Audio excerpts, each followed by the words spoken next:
There's Tweet and that little calf, and Tweet's trying to impress him with his plumage there.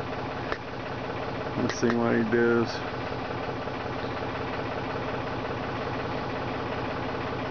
You can see the cows back there in the background, and I put a roll of hay out just a few minutes ago. Anyway, this is pretty funny. Let's see what Tweet ain't too sure about that.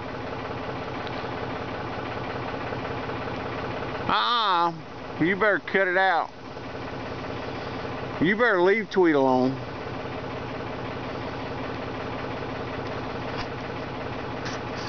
You'll be on your way to the hamburger factory pretty soon. You better watch out.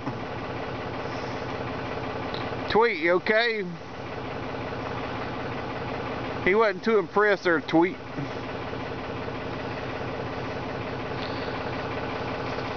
This is Curtis from Farm Life. Signing off.